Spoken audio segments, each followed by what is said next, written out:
ಅಂತಾರಾಷ್ಟ್ರೀಯ ಸಂಬಂಧಗಳು ಹಳಸಿದೆ. ಮನುಷ್ಯರ ಸಂಬಂಧ ಕೆಟ್ಟಿದೆ. ಶಿಕ್ಷಣ, ರಾಜಕೀಯ ಎಲ್ಲ ವಲಯಗಳು ಕೂಡ ಇವತ್ತು ಕೆಟ್ಟು ಕೂತಿದೆ. ಕೈಮಗ್ಗ ಅಭಿವೃದ್ಧಿ ನಿಗಮವನ್ನ ಅಧಿಕೃತವಾಗಿ ಮುಚ್ಚಿದ್ದೇವೆ. ಖಾದಿ ನೂಲು, ಖಾದಿ ಬಟ್ಟೆ ಅನ್ನೋದು ಶೋಷಣಾ ಮುಕ್ತ ಸಮಾಜದ ಒಂದು ಸಂಕೇತ. ಆ ನಿಗಮಕ್ಕೆ ಸೇರಿದ ನೇಕಾರರು ಬೀದಿ ಪಾಲಾಗಿದ್ದಾರೆ. 1925ರಲ್ಲಿ ಸ್ಥಾಪಿಸಿದ ಬದನವಾಳು ಖಾದಿ ಪ್ರಾಂತ್ಯ ಇದು. ಗಾಂಧೀಜಿಯವರ ಕನಸಿನ ಕ್ಷೇತ್ರವನ್ನು ಪುನಶ್ಚೇತನಗೊಳಿಸಬೇಕು ಅನ್ನೋ ಪ್ರಯತ್ನದಲ್ಲಿ ನಾವು ಇದ್ದೀವಿ. ಇಂದು ಪ್ರಪಂಚವೇ ಅಭಿವೃದ್ಧಿ ಎಂಬ ಮಾಯಾಚಿಂಕೆಯ ಹಿಂದೆ ಓಡ್ತಾ ಇದೆ. ಮನುಷ್ಯನ ಕೊಳ್ಳು ಬಾಗತನ, ಐಷಾರಾಮಿತನ ಹೆಚ್ಚಿದಂತೆಲ್ಲ ತಂತ್ರಜ್ಞಾನ ಬಳಕೆ ಹೆಚ್ಚಾಗ್ತಾನೇ ಇದೆ. ಅದಕ್ಕಾಗಿ ಬೃಹತ್ ಯಂತ್ರಗಳು, ಕಾರ್ಖಾನೆಗಳು ಬದುಕನ್ನ ಅರಸಿ ಹಳ್ಳಿಗಳಿಂದ ನಗರಗಳಿಗೆ ಗುಳೆ ಹೊರಟಿರುವ ಜನರು, ಅದಕ್ಕಾಗಿ ನಗರಗಳ ನಿರ್ಮಾಣ, ಬೃಹತ್ ಐಷಾರಾಮಿ ಕಟ್ಟಡಗಳು, ಇದಕ್ಕಾಗಿ ಭೂಮಿಯ ಸಂಪನ್ಮೂಲಗಳ ಯಥೇಚ್ಛ ಬಳಕೆ, ಇದರ ಪರಿಣಾಮ ಯುದ್ಧಗಳು, ಹವಾಮಾನದ ವೈಪರೀತ್ಯ, ಹಳ್ಳಿಗಳು ಬರಿದಾಗ್ತಾ ಇದೆ. ಹಳ್ಳಿಗಳ ನಡುವೆ ಪ್ರಾಣವಾಯುವಿನಂತೆ ಇದ್ದ ಪಾರಂಪರಿಕ ಗುಡಿ ಕೈಗಾರಿಕೆಗಳು ನೆಲಕಚ್ಚಿದೆ. ಇದಕ್ಕೆಲ್ಲ ಪರಿಹಾರ ಇದ್ದಿದ್ದು ಗಾಂಧೀಜಿಯವರ ಸುಸ್ಥಿರ ಗ್ರಾಮ ಸ್ವರಾಜ್ಯ ಕಲ್ಪನೆ.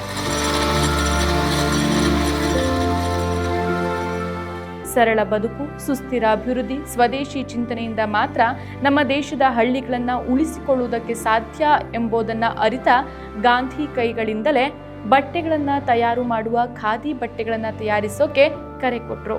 ಇವರ ಪ್ರೇರಣೆಯಿಂದ ಆರಂಭವಾದದ್ದೇ ಬದನವಾಳುವಿನ ಖಾದಿ ಉತ್ಪಾದನಾ ಕೇಂದ್ರ.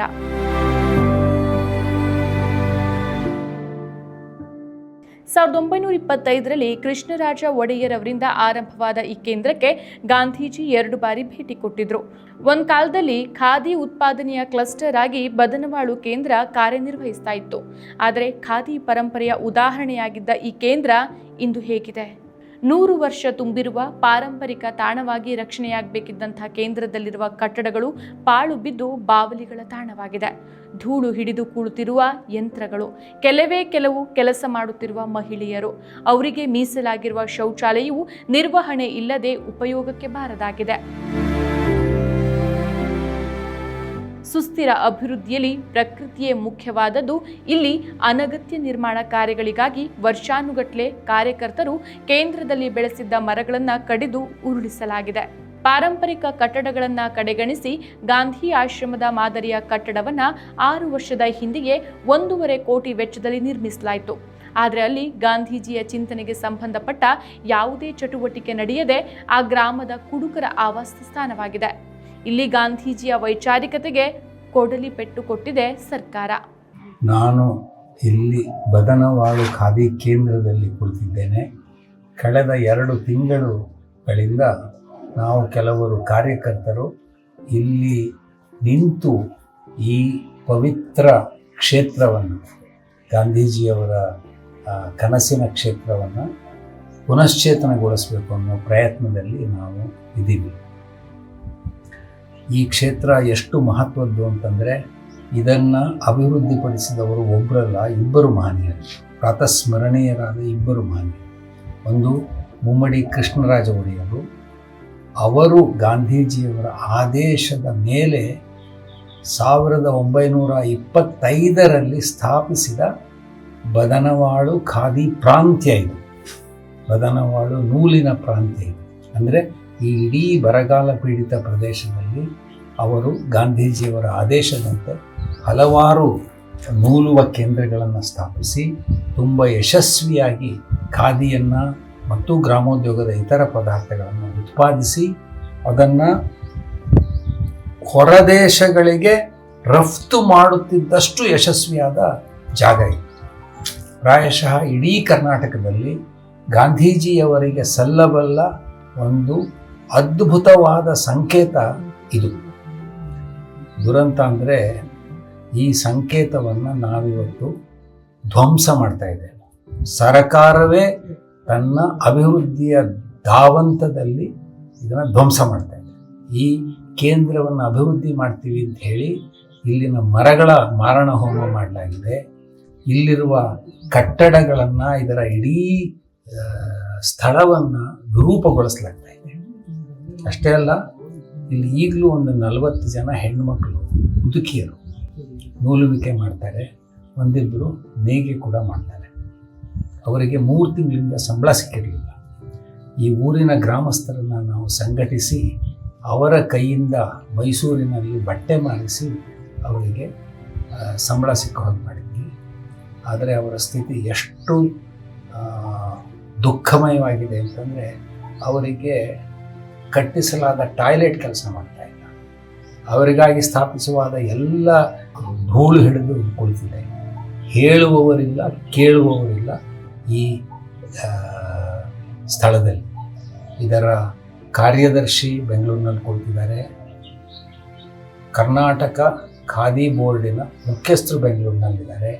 ಅವರ ಅಧಿಕಾರಿಗಳು ಇಲ್ಲಿ ಮೈಸೂರಿನಲ್ಲಿರೋರು, ಅವರಿಗೆ ಯಾವ ಸ್ಪಷ್ಟ ನಿರ್ಧಾರಗಳು ಇಲ್ಲದೆ ಅವರೂ ಕುಳಿತಿದ್ದಾರೆ. ಹೀಗಾಗಿ ಕುಳಿತಿದೆ. ಕೇವಲ ಬದನವಾಳು ಕೇಂದ್ರ ಅಲ್ಲ, ಕರ್ನಾಟಕದ ಎಲ್ಲ ಖಾದಿ ಕೇಂದ್ರಗಳು ಈ ಸ್ಥಿತಿಯಲ್ಲೇ ಇವೆ. ಮಾತ್ರವಲ್ಲ, ಕರ್ನಾಟಕದ ಕೈಮಗ್ಗ ಕ್ಷೇತ್ರವೂ ಇದೇ ಸ್ಥಿತಿಯಿಂದ. 2015ರಲ್ಲಿ ಪಾರಂಪರಿಕ ಬದನವಾಳು ಖಾದಿ ಉತ್ಪಾದನಾ ಕೇಂದ್ರವನ್ನ ಪುನರುಜ್ಜೀವನಗೊಳಿಸಬೇಕು ಅಂತ ಗಾಂಧಿವಾದಿ ರಂಗಕರ್ಮಿ ಪ್ರಸನ್ನ ಅವರ ನೇತೃತ್ವದಲ್ಲಿ ಬದನವಾಳು ಚಳುವಳಿ ನಡೆಯಿತು. ಆ ಸಂದರ್ಭದಲ್ಲಿ ಸಾವಿರಾರು ಜನರು ಪಾದಯಾತ್ರೆ ಮೂಲಕ ಬದನವಾಳುವಿಗೆ ಬಂದು ಅಲ್ಲಿ ಸಮಾವೇಶ ನಡೆಸಿದ್ರು. ಈ ಮೂಲಕ ಬದನವಾಳು ಖಾದಿ ಕೇಂದ್ರ ಹೊರ ಜಗತ್ತಿಗೆ ಕಾಣಿಸಿತು. ಅದಾದ ನಂತರ ಸರ್ಕಾರದ ನಿರ್ಲಕ್ಷ್ಯತನದಿಂದಾಗಿ ಅದರ ಅಭಿವೃದ್ಧಿಯಾಗಲೇ ಇಲ್ಲ. ಗಾಂಧಿವಾದಿಗಳು ಬದನವಾಳನ್ನೇ ಆಯ್ಕೆ ಮಾಡಿದ್ದಾದ್ರೂ ಯಾಕೆ? ಖಾದಿ ಅನ್ನೋದು, ಖಾದಿ ನೂಲು, ಖಾದಿ ಬಟ್ಟೆ ಅನ್ನೋದು ಶೋಷಣಾಮುಕ್ತ ಸಮಾಜದ ಒಂದು ಸಂಕೇತ. ಅದು ಸ್ವಾವಲಂಬನೆಯ ಒಂದು ಸಂಕೇತ.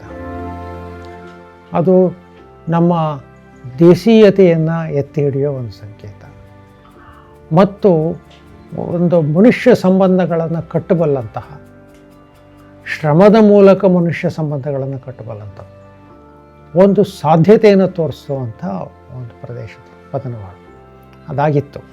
ಆದರೆ ಅದು ಕುಸ್ತು ಬಿದ್ದಿದ್ದರಿಂದ, ಗಾಂಧೀಜಿ ಅಲ್ಲಿಗೆ 2 ಸರಿ ಬಂದಿದ್ದರಿಂದ ನಾವು ಪ್ರಸನ್ನ ಅವರ ನೇತೃತ್ವದಲ್ಲಿ ನಾವು ಅಲ್ಲಿಗೆ ಮೈಸೂರಿನಿಂದ, ಚಾಮರಾಜನಗರದಿಂದ, ನಂಜನಗೂಡಿಂದ ಎಲ್ಲ ಜನ ಬಂದು ಒಂದು ಅರಿವು ಮೂಡಿಸುವ ಒಂದು ಕಾರ್ಯಕ್ರಮ ಮಾಡಿದ್ವಿ. ಒಂದು 5,000 ಜನಕ್ಕಿಂತ ಹೆಚ್ಚು ಜನ ಸೇರಿದರು.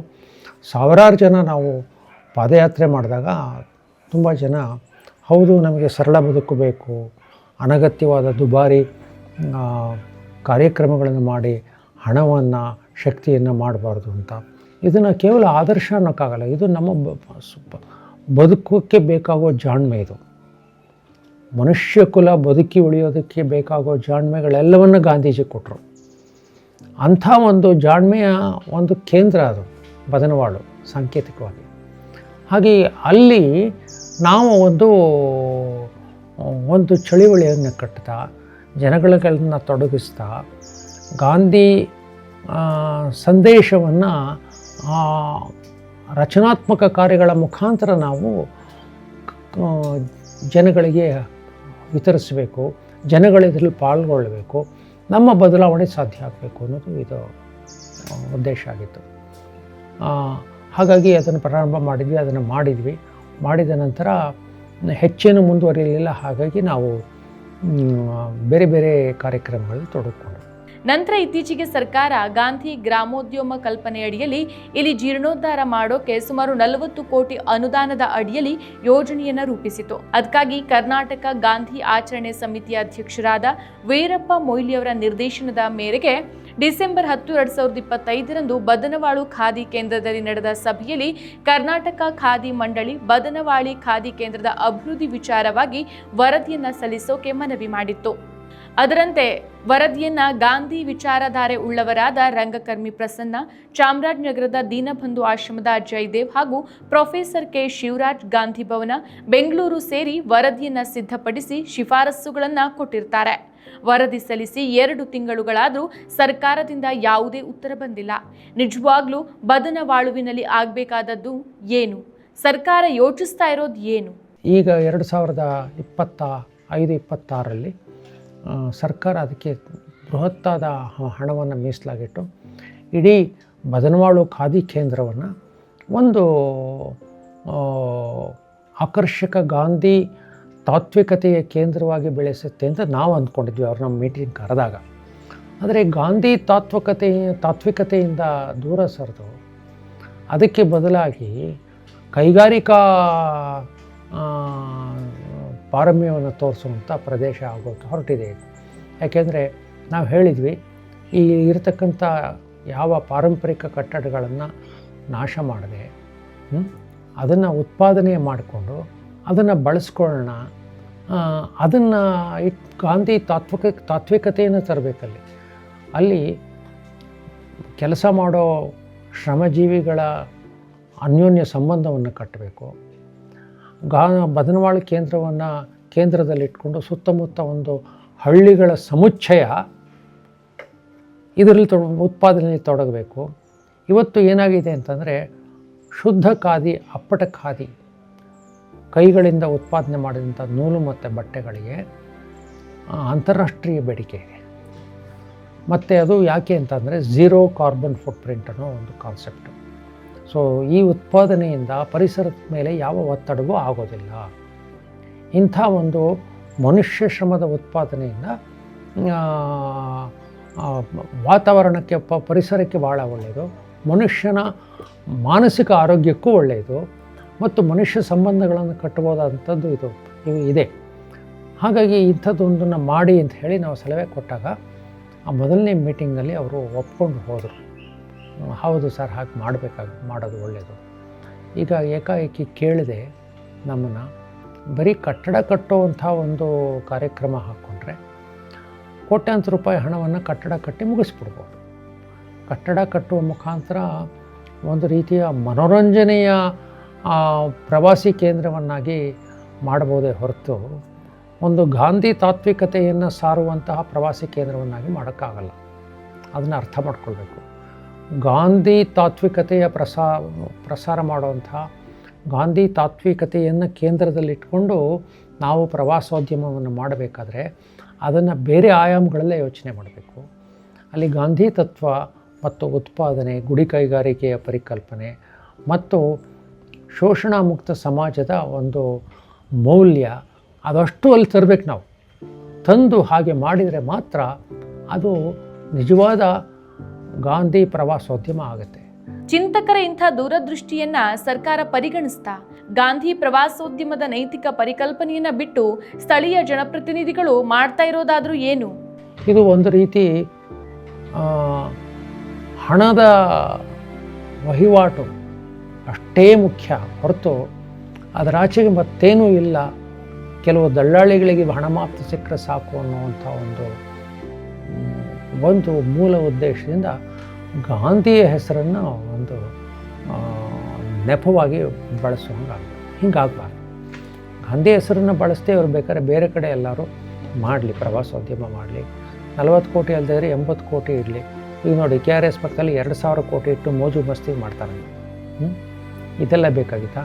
ಗಾಂಧಿ ತತ್ವವನ್ನ ಹೇಗಾದ್ರೂ ಉಳಿಸ್ಕೊಳ್ಬೇಕು, ಬದನವಾಳುವಿನಂಥ ಪಾರಂಪರಿಕ ಸ್ಥಳವನ್ನ ಉಳಿಸಿಕೊಳ್ಬೇಕು ಅಂತ ಹೋರಾಡ್ತಾ ಇರುವಂತಹ ಪ್ರಸನ್ನ ಅವರಿಗೆ ಸರ್ಕಾರ, ಜನಪ್ರತಿನಿಧಿಗಳ ಜಿಗುಟುತನ ಹಾಗೂ ನಿರ್ಲಕ್ಷ್ಯದಿಂದ ನಿರಾಶೆಯಾಗಿದೆ. ಅಲ್ಲದೆ ಈ ವರ್ಷ ಕರ್ನಾಟಕ ಕೈಮಗ್ಗ ನಿಗಮವನ್ನ ಅಧಿಕೃತವಾಗಿ ಮುಚ್ಚಿದ್ದಾರೆ. ಹಾಗಾದ್ರೆ ಕೈಮಗ್ಗ ಖಾದಿ ಉದ್ದಿಮೆಯ ಪರಿಸ್ಥಿತಿ ಹೇಗಿದೆ?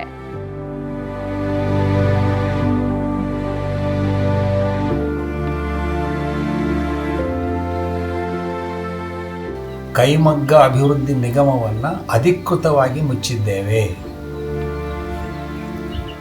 ಆ ನಿಗಮಕ್ಕೆ ಸೇರಿದ ನೇಕಾರರು ಬೀದಿ ಪಾಲಾಗಿದ್ದಾರೆ. ಈ ಬಗ್ಗೆ ಮಂತ್ರಿಗಳನ್ನು ಪ್ರಶ್ನೆ ಮಾಡಿದಾಗ ಅವರಿಗೆಲ್ಲ 2 ಪವರ್ ಲೂಮನ್ನು ನಾನು ಹಂಚಿ ಅವ್ರನ್ನ ಅಭಿವೃದ್ಧಿ ಮಾಡ್ತೀನಿ ಅಂತ ಉತ್ತರ ಕೊಟ್ಟಿದ್ದಾರೆ. ಅಂದರೆ ಅರ್ಥ ಏನು?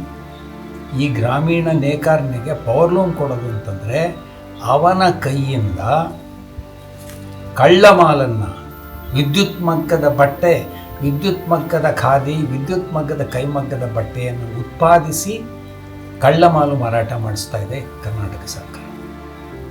ಈ ಪ್ರತಿಯೊಂದು ಕ್ಷೇತ್ರದಲ್ಲಿಯೂ ಇವತ್ತು ಬೆಲೆ ಯುದ್ಧ ನಡೀತಾ ಇದೆ. ಶುದ್ಧ ಖಾದಿ, ಶುದ್ಧ ಕೈಮಗ್ಗದ ವಸ್ತ್ರಕ್ಕೆ, ಸೀರೆಗೆ 1,500 ರೂಪಾಯಿ ಇದ್ದರೆ ಇವರು ಕಳ್ಳ ಮಾಲನ್ನು 1200 ರೂಪಾಯಿ ಕೊಡ್ತಾ ಇದ್ದಾರೆ. ಅವನು ಪಾಪ ಕಷ್ಟಪಟ್ಟು ತನ್ನ ಬದುಕನ್ನು ಹಾಳು ಮಾಡಿಕೊಂಡು ತನ್ನ ಬೆಲೆ ಇಳಿಸ್ತಾನೆ, ಇವರು ಇನ್ನೂ ಇಳಿಸ್ತಾರೆ. ಯಾಕೆಂದರೆ ಇವರು ಇನ್ನೂ ಹಾಳಾದ ಪದಾರ್ಥಗಳನ್ನು, ಸಿಂಥೆಟಿಕ್ ನೂಲನ್ನು ಬಳಸಿ ಕಳ್ಳ ಮಾಲನ್ನು, ಅದೇ ರೀತಿ ಕಾಣುವ ಕಳ್ಳ ಮಾಲನ್ನು ಮಾರುಕಟ್ಟೆಗೆ ತಂದಿಡ್ತಾ ಇದ್ದಾರೆ. ಇದು ಇವತ್ತು ನಡೀತಿರೋ ಕೆಲಸ. ಇದನ್ನು ಸರ್ಕಾರ ಅಧಿಕೃತವಾಗಿ ಮಾಡ್ತಾ ಇದೆ.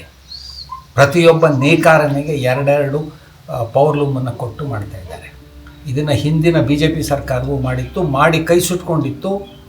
ಇವತ್ತು ಅವರು ಕೊಟ್ಟ ವಿದ್ಯುತ್ ಮಗ್ಗ ಒಂದೇ ಒಂದು ಮಗ್ಗ ಇವತ್ತು ನಡೀತಾ ಇಲ್ಲ. ಆದರೆ ಈ ಮಂತ್ರಿಗಳು, ಕಾಂಗ್ರೆಸ್ಸಿನ ಮಂತ್ರಿಗಳು ಅದನ್ನು ಇನ್ನೂ 2,000 ಕೋಟಿ ಖರ್ಚು ಮಾಡಿ ನಾನು ಎಲ್ರಿಗೂ ಹಂಚ್ತೀನಿ ಅಂತ ಹೊರಟಿದ್ದಾರೆ. ಯಾಕೆ ಅಂತ ನೀವೇ ಯೋಚನೆ ಮಾಡಿ. ಅದು ಭಾಳ ಸರಳವಿದೆ. ಇದು ಇನ್ನೇನು ಭಾಳ ದೊಡ್ಡದಾಗಿ ಇದು ಮಾಡಬೇಕಾಗಿಲ್ಲ. ಅದರಲ್ಲಿ ಯಾರ್ಯಾರ ಕೈಯಿಗೆ ಆ ಬೆಲ್ಲ ಜೇನನ್ನು ನೆಕ್ಕೋತಾರೆ, ಎಷ್ಟೆಷ್ಟು ನೆಕ್ತಾರೆ, ಎಷ್ಟೆಷ್ಟು ಇದಾಗುತ್ತೆ ಅನ್ನೋದು ನಿಮ್ಗೆ ಗೊತ್ತಿರೋ ವಿಷಯ.